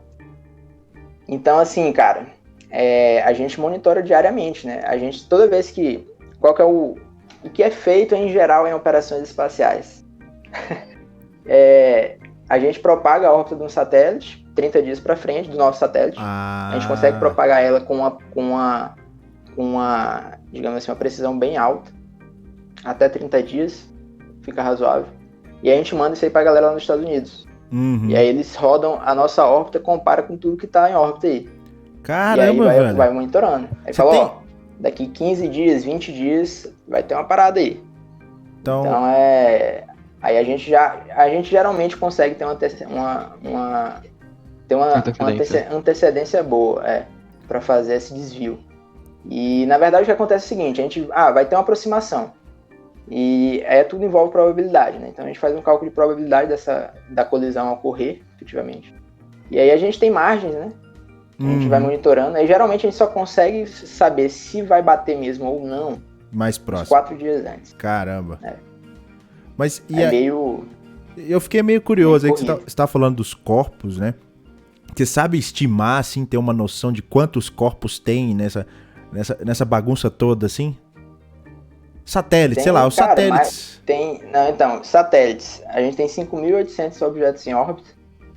Caramba. Desses 5.800, 2.660. Depois dos últimos Starlink, aí deve estar em 2.700. 2.700 e alguma coisa aí operacionais que estão sendo utilizados. Então, quase mais da metade não está funcionando, tá só lixo. Uhum. E isso de satélites, de objetos. E aí já teve colisão em satélite, já teve satélite que foi explodido. E aí geraram milhares de pecinhas de coisas minúsculas que estão em órbita. Estima-se aí que mais de 500 mil objetos. Caramba, velho. Então você tem que ficar se preocupando com isso aí, praticamente, bem né? Poluído. Cara, na verdade, assim, bicho, a gente não dá nem pra se preocupar, né? Que é tanta coisa. De bicho se bater já era, paciência. É muita Segura coisa. a Deus, vai. Você fala assim, vamos fazer o seguinte, vamos tentar só manter em órbita. Meio que isso, né? É a Finge que prioridade. não tá acontecendo. Porque se você fosse se preocupar com milhões de coisas, o trabalho objetivo mesmo não roda. Segura na mão de Deus e vai. Pois é. Exatamente. Aí você entrega, bicho. Caramba, Deus protege velho. aí, porque o negócio... então, coisas grandes, então satélite e tal, a gente desvia, né? Mas tem coisa que a gente nem consegue rastrear na órbita geoestacionária. E aí, tanto é que teve, eu acho que foi ano passado. Teve um satélite que tava lá e de repente o tanque de combustível dele explodiu. Caramba. E aí o satélite foi embora. Ele ficou como se ele tivesse uma manobra infinita e... Caramba, velho. O RCS ali... acionou um RCS constante. Perderam o satélite. Caramba. Tinha 2 anos de operação já. Ia operar por mais 13 anos, eu acho. Não, então... Aí é complicado, hein? Nada. É Dinheiro. complicado. É um pedacinho lá de um bagulho que bateu e já era. Isso aí é complicadíssimo, velho. Então tem Passa esses pontos, né, velho? Tem algum acidente, assim, que você consegue falar pra gente, sem mais outro? Tem o mais clássico que tem, foi o do Cosmos e o Iridium, né? O Cosmos é um satélite russo e o Iridium é um satélite de comunicações de órbita baixa. Iridium. E aí teve lá um alerta de colisão, né? O pessoal sabia que ia ter uma aproximação. Os caras meio que confiaram. Falaram, porque é aquilo, né? Sempre a gente nunca tem certeza a gente absoluta, não consegue né? dizer a posição exata do satélite. Existe uma incerteza na posição. Caramba.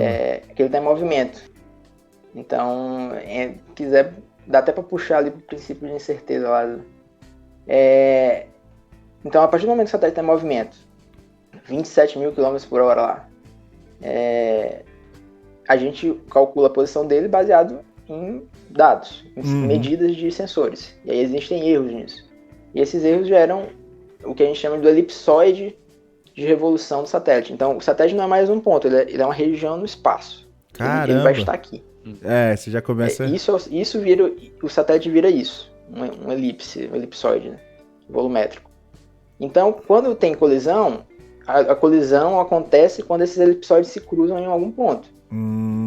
E aí, isso significa que a colisão vai acontecer? Não. Significa que existe uma probabilidade dela acontecer. Agora e aí ficou que claro. vem a questão... e aí que vem o ponto.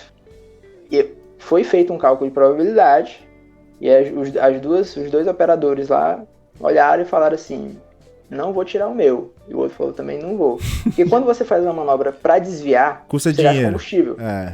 Quando você gasta combustível, você tira o tempo de vida do satélite, perde dinheiro. Caramba. Os caras assumiram o risco. Os dois perderam o satélite. Viu? Aí, ó. Mas isso aí é um caso em... Isso, é um caso. Eu agora não me lembro de outro. Assim, tão crítico. Mas tem casos aí, tem caso de segundo estágio de foguete que explode. Ele fica lá em órbita 10 anos. tipo, recebendo radiação, bizarro, e tal. E aí o material que foi feito foguete, ele foi feito pro lançamento, pronto. Sim. Ele foi feito pra ficar dezenas de anos no espaço. E ele vai explodir, mas centenas de pedaços que entram em órbita, e aí vai. Caramba, velho. Então é uma bagunça nata. Se todo mundo acha que o espaço é o que é. Tranquilão. Zero estresse, só ficar lá. Eu já vou até cancelar meu pacote que eu comprei pra viajar pra Lua aí, que não vai dar mais certo. Não. Tá muito turbulento esse negócio aí. Tá com medo de colidir com o Space is satélite. hard. Então, vamos sair um pouquinho do assunto relacionado à máquina, né? Que a gente tá falando muito aqui de como é que seria no Kerbal, né? As probes aí. Vamos falar uma coisa mais humana. Envolve um pouco de máquina também, né? Você é fã da astronáutica de fato, das empresas que estão aí no caminho, né? E nos antepassados também aí, nos passados aí. Qual que você é, digamos assim, o fanboy? Qual que você fala, meu Deus, eu sou muito fã dessa aí? Programa Apollo ou da SpaceX? Eu acho que não tem como, né, bicho? SpaceX mora no coração da gente. Todo mundo tá deixando de ser fanboy da SpaceX. Né, não? Muito fã da SpaceX, velho. Eu sou muito fã do programa Apollo também. Não é à toa que o meu canal é Um Pequeno Passo e é todo temático da Lua do programa Apollo. Né, não? Então eu já deixo uma dica aí, né? Podemos ver então, atrás. tá aqui Lua e de tal. De todo tamanho aqui, ali, ó. Um pequeno One More Step. Aí, ó. Que isso? Então, sou fã do Apollo pra caramba. Pra mim é algo assim, fora. Inclusive, real, assim, os caras terem peraí. conseguido fazer o que fizeram. Peraí, calma lá. Olha lá, o Guilherme. Art. O que será que ele vai aprontar? Não é o de astronauta, não, mas. É quase lá, ó. Ficou cabeçudo, cara. É quase um capacete de astronauta aí, só não serve na minha cabeça. Mas a brincadeira isso, tá hein? feita aí, Quase. dá pra Tava gente... com o visor aí e vira um de lançamento. Eu ia aparecer com isso aqui no início da live, mas, né, do papo aí. Fazer graça, né? Ai, brincadeiras à parte aí, galera. Foi só pra descontrair um pouquinho aí. Mas o programa Apollo que você é fã, e todo mundo é, né, velho? Você já viu aquele filme do Tom Hanks? Esse é clássico, Já, né? Apollo 13. Apollo 13, Cara, exatamente. é difícil tu falar um filme que eu não tenha visto de espaço. Ainda mais hoje, né, velho? Hoje tá muito em alta falar de ficção científica relacionada nesse ponto, retratar missões, né, que aconteceram. E altos filmes. Verdade. Não, então eu sou muito fã do Apollo. Que assim, cara, é uma coisa absurda. Tanto é que tem lá a série lá no meu canal que eu falei, né, sobre o programa Apollo. Bicho, os caras fazerem o que eles fizeram na época que eles fizeram é algo surreal, assim. É algo realmente inacreditável. É gigante, velho. É mais. A galera que não acredita, eu até entendo. Porque... Pô, velho, um trem de 100 metros, velho. Mas não tem como, mas é óbvio que eles fizeram, né? Então, assim, é algo incrível. Os caras criaram a tecnologia lá, bicho. É um negócio mesmo. Pra época, né? Pra época em si, a corrida espacial, todo esse ponto, assim, é muito bacana. E hoje, né, velho? Hoje você vê... Você falou de Tom Hanks aí? Vai lá. Tem o Tom Cruise que vai pro espaço ano que vem pra gravar um filme? Seria interessante. Foi confirmado isso aí, né, cara? É meio inédito isso aqui, hein? Quero ver Tom o que vai Cruise é dar. bizarro, hein, bicho? O cara... Pra que dublê, né, velho? Pra que vamos pro cara espaço? pilota caça, helicóptero. Velho, o cara é referência Agora vai pro de... espaço. Não sei como que o negócio desse foi aprovado, né? A galera já reclama de turista no espaço. Velho, mas tem que ter, tem que conseguir contornar umas certas situações pra abrir brechas, velho, senão não funciona. No primeiro momento eu achei assim também meio ruim, né, aquela coisa. Eu inclusive assisti esses dias o documentário da Challenge, lá no Netflix, né? O voo final, né, The Final Flight lá, que conta o acidente que aconteceu da Challenge, né, que explodiu com 7 astronautas a bordo, né? E aí, nesse voo, uma das astronautas era uma professora, né? Foi exatamente na época que os ônibus espaciais estavam começando a perder ali um pouco da popularidade.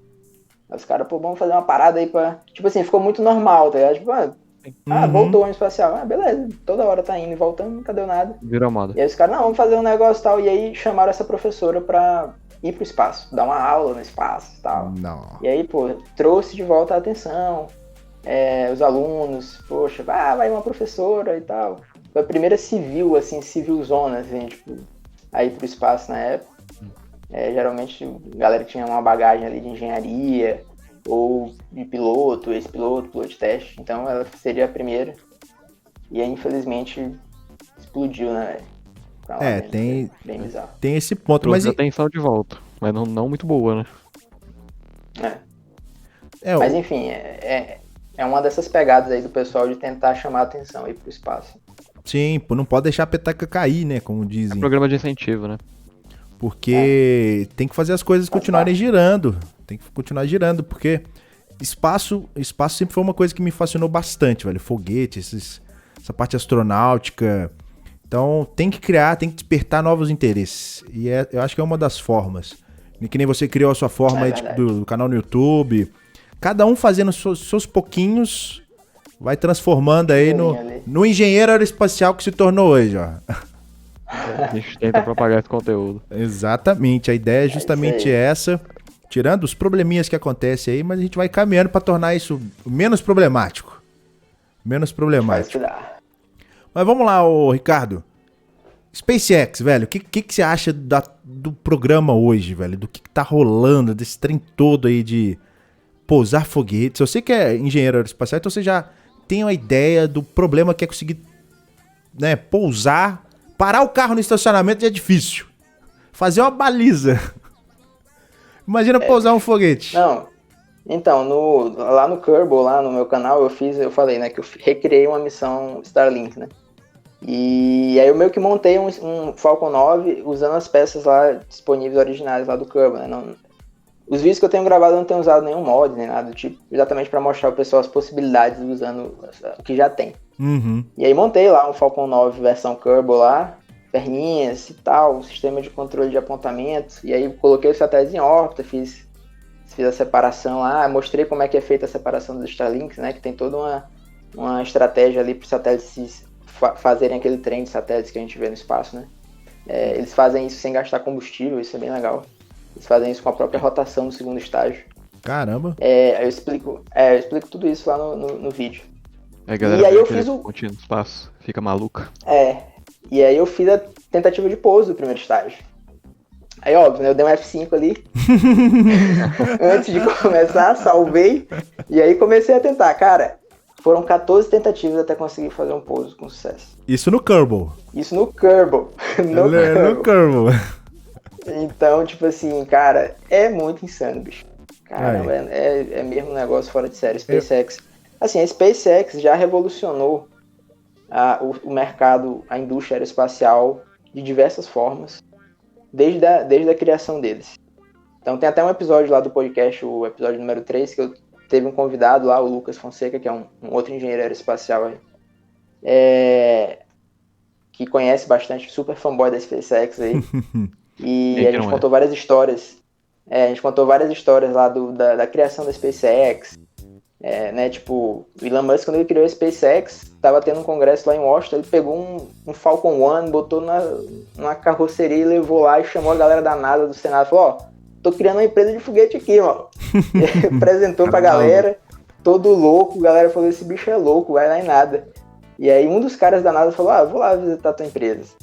Em 2001. A ideia era essa, conseguir pelo menos um. E aí quando ele chegou lá, viu, falou, mano, tu é insano, velho. E aí, pô, apostaram nele e tal, enfim. Então, assim, a primeira grande coisa da SpaceX foi eles criarem digamos assim, conseguirem implementar a estratégia de negócio chamada de New Space, que é quando a gente vê empresas criando seus programas espaciais, entre aspas. Então, você já não vê mais a NASA criando algo. Hoje tá muito SpaceX isso, é uma né? empresa, de um cara. Durante muitos anos, desde a criação desde o início da corrida espacial, o que a gente vê são órgãos governamentais, Sim. agências espaciais, governos, investindo em espaço.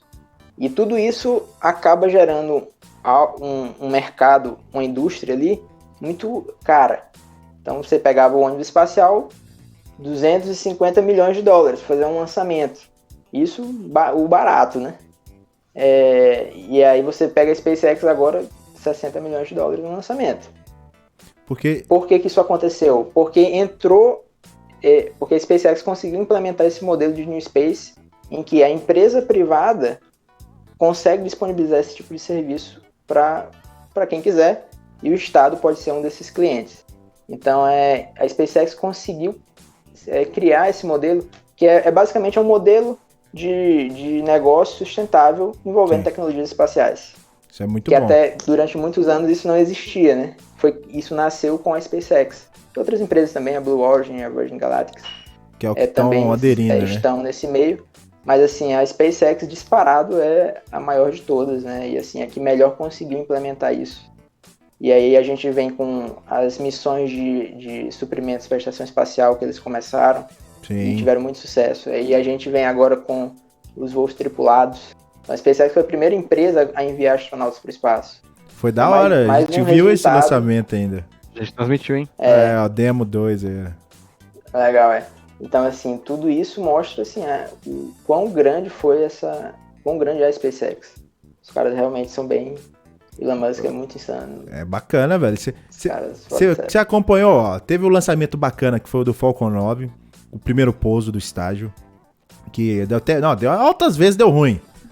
Até conseguir chegar. Muitas, Teve o do Falcon Heavy, a primeira vez do Falcon Heavy foi... Nossa senhora, velho. Foi top demais também. Foi muito bacana, apesar do problema que deu lá no Center Core. Num deles que deu problema. Não pousou, mas... Não, mas pô, ver os dois descendo juntos assim... Foi filme, né? Cara, tu olha e tu fala, velho, isso não tá acontecendo. Né? E outras coisas que eu acho bacana, velho, que a SpaceX tem um programa de marketing, assim, violento, velho. Violento. Sim. Porque, né, a conferência que eles fazem pra mostrar, né, a transmissão que eles fazem de lançamento, é realmente pra divulgar, pra mostrar, olha só o que a gente consegue fazer. Sim. Não, então, isso também é uma das coisas que a SpaceX mostrou que faz muito bem, né? E investiu, né? Então, mas é outra coisa que vem, que, digamos assim, foram vários benefícios que as indústrias do setor privado trouxeram pro setor aeroespacial. Isso aí e isso também é uma delas, esse marketing, essas coisas. Isso aí é muito massa, velho. Assim, pra você ter ideia, eu não conheço tantas, né? Teve uma agora, foi o Neil Shepard que pousou agora, que fizeram o teste de pouso. Tem até o vídeo lá no canal lá, quem viu. Foi bem da hora, velho. Eu vi a partezinha que pousou. Foi. E é um foguete estágio único ainda, né? É estágio único. A Blue Origin também, então, é outra empresa aí que tem crescido. O pessoal às vezes fica tentando comparar a Blue Origin e SpaceX, mas acaba que essas empresas elas vão tentando encontrar em nichos diferentes, né? Então fica até difícil de querer comparar, né? A Blue Origin fez o Lander lá, como você disse. Isso, então assim, a Blue Origin tá indo para esse lado, digamos. Eles estão desenvolvendo motores de foguetes que vão ser usados pelo Vulcan, né? O foguete está sendo desenvolvido lá pela... Caramba, esqueci. A empresa do Tory Bruno lá. A ULA. Fugiu, United Launch. United Launch Alliance. Isso. Então, aí a Blue Origin está desenvolvendo um motor de foguete para ser usado no foguete de outra empresa. Então eles vão cada um vai encontrando, né? Aí a Blue Origin está investindo nessa parte de turismo espacial. Que é outro algo ponto. Que a SpaceX já não... turismo espacial com voo suborbital. Então cada um vai se desenvolvendo nas suas áreas, né? Uhum. Um negócio que a SpaceX pegou algumas áreas aí que chamam muita atenção, né? Eu queria tentar ligar esse assunto, velho, porque você tá muito na parte da comunicação, né? Do satélite em si, uma parte mais... eu tô mais na parte de manobra. Não, sim, manobra, mas o que eu digo assim... Você faz algumas simulações por conta própria de tentar fazer, tipo, sei lá, ou é só resumindo a esse ponto mesmo de... Eu tô meio viajando aqui, tá? Tô meio viajando no ponto. Tava tentando buscar interligar a parte, né, não tripulada com a tripulada. Se vocês veem esse... não é o mesmo risco, né? O protocolo lá de risco, de segurança. Não. O tripulado tem pessoas ali, né, cara? Não tem como. os níveis de protocolo são bem mais rigorosos, restritos, sim, bem sem mais dúvida. críticos, né? Bem mais rigorosos, exatamente. Sem dúvida. Não tem jeito, são pessoas ali, tanto é que a gente vê aí, às vezes rolam uns lançamentos aí, tá nevando lá na Rússia, bem que os foguetes russos são mais robustos, mas às vezes tá uma tempestade, alguma coisa, o pessoal lança mesmo assim. E você viu lá na Demo 2, por exemplo, vai aparecer um pingo de chuva e os caras suspendem. Não lança. Pera aí que o vento passou errado aqui. Opa, soprou ali. Não lança. Então, assim, os caras têm uma preocupação bem maior. Na parte de satélites puramente dito, né? A gente faz muitas análises lá, cara. A gente tá, como eu falei, a gente sempre está acompanhando os riscos de colisão. Uhum. A gente fica sempre ali, às vezes, vendo formas de otimizar a operação do satélite, né? A órbita que ele está, etc. Então tem uma série de análises que a gente faz. E a gente está sempre investigando, está sempre fazendo estudos ali. Às vezes aparece uma pane em alguma coisa, né? Tem que resolver. Então a gente trabalha bastante nessa parte. Você me lembrou quando a Apollo 12 foi acertada por um raio? Teve esse caso aí também, né? Que aí deu ruim tudo. Mas, eu acho que deu uma pane em uns subsistemas lá, né? Mas nada que comprometesse a operação como um todo. Deu uma panezinha lá, deu uns alarmes lá. Pra essas alarmes. Mas... Os caras têm um código pra fomos acertados por um raio. Mas voltando lá ao papo então, já que a gente tá falando de SpaceX, né? O que você acha desse futuro aí da colonização em si, né, velho? Essas ideias meio... né? Não tem como não sonhar, né? É muita ficção ainda. Mas muito colonizar Marte, muito sci-fi ainda. Colonizar Marte, até mesmo a Lua, né? Que é a do SLS aí, peraí, eu tenho que falar certo, eu não ia falar Artemis. Você acha que... então, você fica cara, muito empolgado com esse lance todo? Porque, querendo ou não, você atua na área, você pensa em ter contato com isso mais diretamente, sei lá, profissionalmente falando? Como é que é esse sonho todo seu aí da colonização? Sempre, poxa, se um dia eu pudesse envolver com alguma coisa relacionada a isso, seria um sonho, sem dúvida. Mas certamente não aqui no Brasil, eu não estaria aqui no Brasil se isso acontecer. Não, tem até, por exemplo, o Hélio Rebelo, né, que é uma das pessoas que a gente vai chamar aqui ainda, ele tá fazendo parte da equipe de pesquisa do Mars 2020. Ele é um biólogo, então ele tá cedendo, né, participando de algumas informações, né, na parte de pesquisa, e é aqui do Brasil, então é toda uma contribuição online. Então tem para análise de dados possível, e tal, né? essas coisas. Não custa sonhar, né? Mas, cara, assim, eu gosto muito. Mas eu gosto muito, assim, eu realmente... Se apaixonou pelo... Tenho muitas expectativas aí com o programa Artemis. Acho que tem que ser isso mesmo, acho que não... a gente tem que caminhar aí pra frente. Já estamos muito tempo na órbita baixa aí com a Estação Espacial Internacional. Mais de 20 anos aí, já deu. Né? A gente ficou parado muito tempo também, né? Então, assim, eu acho que a ideia é seguir, cara. E o próximo passo é a Lua. Então... Você acha que tá tangível assim? Sim, totalmente. Totalmente. Não falta só... que a gente tem tecnologia pra isso. Falta investimento. Falta grana. Falta grana. Bota a grana, vai. A gente já fez isso uma vez, faz de novo. A tecnologia existe, só falta a galera se interessar. Porque a verba vem do interesse público, né? Tranquilamente. Não, então, exatamente. Então, só que é caro, né? Esse é o ponto. É. Mas, assim, a vantagem, que é algo que a NASA está fazendo, é exatamente caminhar nesse modelo de negócio do New Space, que é a ideia de criar coisas sustentáveis, né? Uhum. Porque muito tempo a NASA trabalhou ali não sustentável, né? Com ônibus espacial e tal.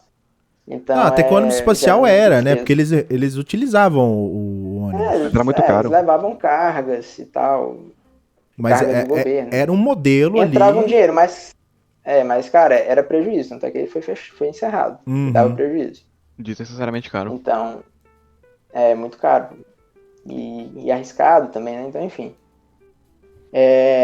E agora, com esse modelo que a NASA tem feito e está investindo em parceria com não só a SpaceX, aí estão entrando várias outras empresas, a Blue Origin, a Virgin e várias outras. Vai abrindo, quem tá interesse em disputar mercado Isso, aí. então isso aí gera um aquecimento na economia do país, e aí gera empregos e tal, e consegue consegue fazer algo que se torna sustentável, e aí sim a gente vai começar a ver as coisas caminharem melhor, eu acho. Esse aí vai Então ser. a tendência aí é a gente conseguir sim, eu acho que a gente vai conseguir sim ir pra Lua aí. Em 2024, Porque pra quem não sabe, talvez, essa Artemis aí, eles vão construir uma estação, né? Ao redor da Lua. Uma estação para poder servir de entreposto ali, para poder descer na Lua, voltar, trazer dados, amostras. A ideia da estação é conseguir exatamente criar algo mais sustentável. Então você, entre aspas, vai baratear um pouco, né? As missões. Nem sempre você fazer uma estação espacial vai ser algo barato. Mas a ideia é conseguir fazer missões de longa duração na Lua, né? Uhum. Então, e assim conseguir, enfim, vai valer mais a pena desenvolver mais pesquisas lá, né? Porque, poxa, toda vez que você fosse mandar um cara lá para ficar 2 dias, aí volta e tal. Então, com essa estação, eles vão conseguir fazer missões mais longas. A estação vai gerar ali uma segurança maior para a missão, porque ela vai ficar em uma órbita que ela vai estar sempre em contato com a Terra. Ele nunca vai sair da visada da Terra. Isso, nunca vai entrar em eclipse. E ela está em uma órbita extremamente elíptica, né? Então ela vai ter um perigeu pequenininho ali, baixa altitude, e um apogeu bem grande. Então ela vai ficar grande parte do tempo em contato com os astronautas que vão ficar no polo sul da Lua. E aí, com isso, você dá uma confiabilidade maior para a missão, uma segurança maior. Então eles estão fazendo tudo pensado de uma forma, de fato, que garanta a sustentabilidade do programa Artemis, e maior segurança, maior confiabilidade. E isso, na verdade, muita gente critica, às vezes, o SLS, um foguete mó caro. A NASA vai usar os foguetes comerciais, né? Inclusive, eles fizeram o teste aqui do Solid Booster, né? O STAT que faz. Então. E aí, por mais que existam os foguetes comerciais infinitamente mais baratos do que o SLS, o SLS meio que tá vindo ali, meio que como se fosse um outro ônibus espacial, entre aspas, né? Em termos de custo, tá saindo caro. Mas tem a pegada de que eles estão fazendo um foguete, digamos assim, que ele vai ser um foguete que vai poder ser utilizado em missões mais para frente para Marte. Então tem essa visão de criar algo que para atender a diferentes tipos de missões que os foguetes comerciais não necessariamente fazem. Porta de entrada. Né? Exatamente. Então, tudo está sendo feito de uma forma muito boa, assim. Eu acho que é bem promissor, porque tudo que está sendo feito aí pela NASA. A gente pode esperar bons resultados aí. E esperamos que tenhamos até um satélite brasileiro lá na Lua. Não sei, né? Será que um astronauta brasileiro vai pegar carona? Ué. Aí é difícil também. Nem a Rússia vai entrar nesse projeto do Kate, mas a ideia é que futuramente isso tudo se universalize, né? Porque, querendo ou não, vai abrir muito espaço, vai ser mais fácil inserir pessoas. É lógico que não tem como ver como que vai ser o Brasil daqui 100, 200 anos, eu digo assim, né? Espacialmente falando. Porque, querendo ou não, vai ser uma solução que não tem como chegar lá, velho. Não tem como não chegar lá, é isso. Isso. A gente vai encaminhar para isso. A gente vê alguns países como os Emirados Árabes Unidos, que tem um programa espacial super novo. Não lembro agora quando que eles criaram, mas sei lá, eu acho que a agência espacial deles é de 2006. Nossa. Foi criada a agência espacial. A nossa agência espacial tem mais de 60 anos, eu acho. A agência espacial não, é o Programa Espacial Brasileiro. Cara, isso desenvolve tecnologia. E aí os caras estão aí, em 2006, e eles já mandaram uma sonda para Marte. Sim. E então, assim, e os caras já têm plano lá, você entra lá no site deles lá, eles já estão trabalhando no plano de colonização de Marte em 2117. Nossa. Então olha o nível aí de visão de futuro dos caras. Mas aí entra um diferencial que eles têm, que é o dinheiro, né, velho? Ali, tipo assim, eles têm tanto dinheiro que eles não sabem mais o que fazer. Vamos cara pra têm a Marte. grana. Ver se tem petróleo lá. Aí eu acho que assim, criar a colonização é muita questão de marketing pra turismo. Realmente, porque eles têm tanto, Pode mas ser. tanto dinheiro, velho, que os caras colocam até ouro em carro.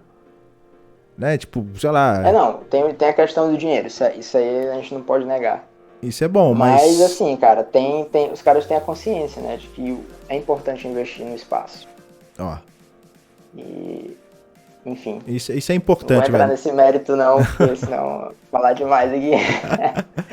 Continuando ali, ó, temos, ó, mais um outro que é muito bacana falar, é do BFR, né, velho?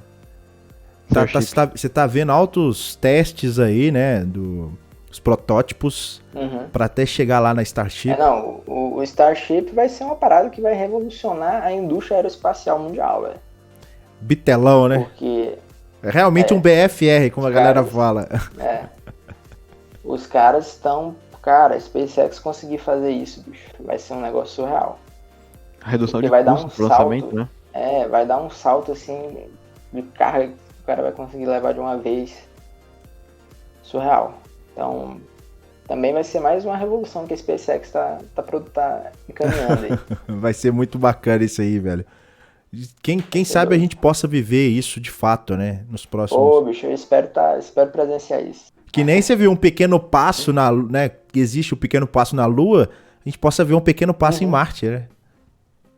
Olha vai que ser da muito hora, doido. velho. Sendo transmitido aí. Vai ser massa. É verdade. Muito bacana. E a gente não podia falar como é que tá os programas hoje, né, velho? Saiu agora, que nem você postou, né, nesses vídeos, nesses cortezinhos que você faz, o lançamento lá tripulado, que foi o recorde, né, velho? 3 horas que eles fizeram pra ISS. Então, nem sei se esse foi o mais, não sei se ele foi recorde, assim, é o caminho, é o menor tempo possível. É o menor que se tempo? Eu tinha visto, porque o que eu vi, o mais rápido teria sido o não tripulado. Eu acho que esse é o mais rápido tripulado. Tripulado, isso, então. É porque o que acontece, existem vários, diferentes formas de chegar na Estação Espacial Internacional, né? E aí você lança o foguete, ele vai estar em uma órbita ali, ele sai da órbita de lançamento dele e aí entra em uma órbita geralmente mais baixa, né? Uhum. E aí são feitas as manobras lá para o rendezvous, para aproximação. E aí dependendo, aí uma grande quantidade de fatores vão definir quanto tempo vai demorar para chegar. Então vai ter o local de lançamento, a latitude do local de lançamento, o momento em que ele foi lançado e o momento onde está a estação. E aí, para você conseguir casar esses momentos, você tem a janela de lançamento, ou seja, é a oportunidade que você vai ter em termos de objetos que estão cruzando o seu caminho, o caminho da órbita, que vai ter de abertura ali, que vai permitir a sua ida. Caramba, ainda Então, tem essa? São vários fatores que você precisa casar para conseguir reduzir esse tempo de chegada. Caramba. Então, no caso desse último lançamento que teve, eles conseguiram aí juntar todos esses fatores. E aí chegaram aí é o caminho curto que a gente chama para a estação espacial, né? Eu achava que era só o esquema assim de, vai, porque é a questão de gasto de combustível, mas tem toda uma análise para ver se o trânsito vai estar engarrafado ou não, né? Isso, exatamente. Não é só querer, não. Eu achei que era bem simples. Chegava, vambora, taca ali pau. 3 horinhas, tamo lá. Caramba, então o negócio é bem Mas mais... é bem bizarro, né? Tipo, tu pensar assim, caramba, tipo, eu demoro mais para chegar de carro em outra cidade ali do que os caras demoram pra chegar na estação espacial. Porque é muito rápido, velho.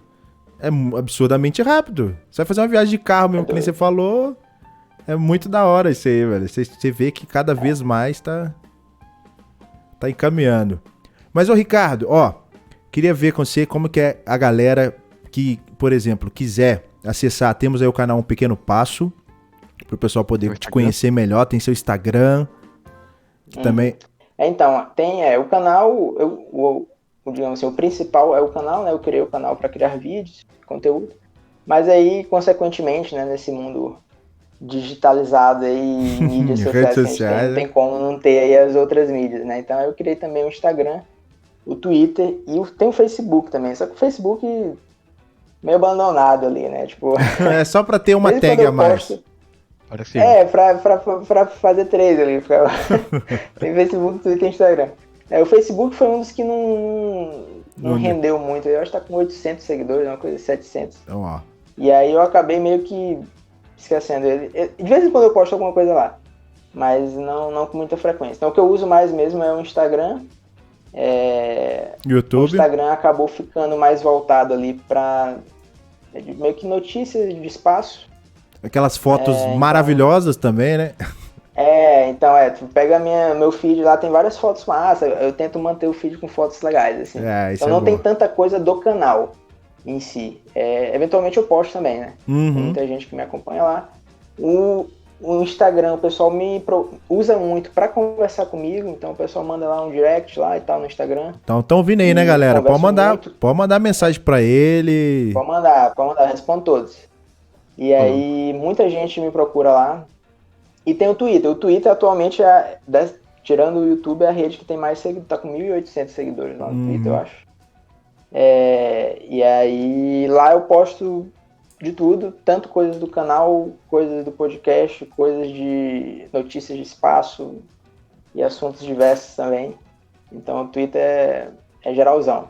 Então tem esses três redes aí. E tem o podcast também lá no Spotify, Anchor, tudo, que é o PEB lá. O PEB, só procurar. Podcast Espacial Brasileiro, não tem erro. Você falou que é uma vez por mês, né? Uma vez por mês. Geralmente no início do mês a gente fala de coisas que aconteceram no mês anterior. Isso é bacana. É bacana, você viu que tá antenado, tem várias coisas pra publicar. Então, assim, realmente, o que quer ali é falar de astronáutica. Então, se você quer conferir, um pequeno passo, se você tira umas dúvidas aí, pode conversar, ele tá total disposição para atender aí suas dúvidas, comentários, ou o que for. Inclusive, eu conheci ele, né, pesquisando aí na internet, achei o Kerbal, falei, caramba, velho, deixa eu ver isso aqui. O engenheiro espacial jogando o Kerbal, velho, deve ser bem diferente. Aí eu acompanhei, né, e aí procurei um pouquinho mais entender como que foi seu curso, como que foi sua trajetória, né, acadêmica, porque realmente a engenharia aeroespacial aqui no Brasil é algo que, inclusive, foi um dos motivos de eu pensar em não fazer, né, que é uma área muito restrita. Então, você se deu muito bem, e tá num programa com destaque, né, um programa com destaque no Brasil, sem dúvida. Foi algo igual você falou, não basta querer, né? Tem que ter grana. Isso. Então, assim, foi algo que aí, graças a Deus, houve aí um alinhamento de planetas aí, resolveram investir um dinheiro aí. E aí houve um investimento e a gente está conseguindo aí conquistar algumas coisas, né? Então já temos o Centro de Operações Espaciais, tem um satélite. A ideia era que tivéssemos mais, né? Mas é difícil, as coisas vão devagarzinho aqui, mas o importante é que a gente está caminhando. E aí que eu te faço a pergunta, pra gente encerrar o nosso podcast. O que você vê do Brasil nos próximos anos em perspectiva astronáutica, aeroespacial aí? Embutindo aí sua pergunta, queria fazer uma boa pergunta, que é SGDC2. O que vai acontecer aí? Talvez ele não pode falar isso, não sei. Tudo isso, tudo isso está dentro do PES, né, que é o Programa Estratégico de Sistemas Espaciais, que seria como se fosse o Programa Espacial das Forças Armadas. A gente tem o PNAE lá, o Programa Nacional Espacial lá, que faz parte do PEB, só que paradão, né? E aí as Forças Armadas criaram um programa paralelo para conseguir satélites, porque a gente precisa de satélites. Uhum. E assim, a ideia é que a gente tenha vários. Então tem várias constelações, SGDC2 é previsto estratégia de imaginamento de órbita baixa, óptico, radar. Foi tudo, o PES ele ganhou força na Estratégia Nacional de Defesa, que foi assinada lá, já vem aí desde o Lula. E tem se mantido, então, graças a Deus, tem se mantido aí nos governos também, que prevê esse investimento na parte espacial, né? Ainda é pouco, que deveria ser, eu entendo, mas está indo, o importante é que está caminhando. E a ideia é o objetivo é que a gente consiga independência de sistemas espaciais como um todo. Comunicações, imaginamento, até GPS. GPS ia ser da hora, velho. A Rússia tá querendo independência no GPS. Então, vários países estão investindo, então a ideia é que um dia a gente chegue lá. Mas assim, é bem longo prazo. Mas a expectativa é que a gente um dia consiga ir aos poucos ganhando mais independência. Muito bom. Esperamos que isso aconteça. Mas então, Ricardo, muitíssimo obrigado pela sua participação aqui. Espero que a galera que tem acompanhado aí ao vivo e tanto gravado tenham gostado. Acessa lá o canal Um Pequeno Passo, conversa com ele. Mais um podcast aqui. E, brigadão. Quiser deixar suas palavras aí, à vontade. Guilherme, Lauren, eu que agradeço, né, cara, o convite. Obrigado por terem falado comigo. Eu já falei, né, pra falar de espaço, meu amigo, pode me chamar que eu vou com todo prazer. Com certeza. Então, vamos chamar mais vezes. Não só por trabalhar com isso, mas também por gostar muito. E foi um prazer também. Sempre é uma grande oportunidade poder falar pro pessoal mais sobre esses assuntos, esclarecer essas dúvidas que muitas pessoas têm e às vezes é difícil de encontrar respostas, então a gente está aí para tentar ajudar. Então, muito obrigado e obrigado pessoal que acompanhou aí. Até a próxima. A gente só não falou de terra plana, né, velho? Ainda bem. Só não falamos de terra plana. Vamos criar um conteúdo bom aqui, pelo amor de Deus. Não? Beleza, pessoal. Valeu aí a todos a live. Valeu. Até a próxima. Tchau, tchau, hein? Amanhã temos Peste Renan. Fica a dica. Valeu!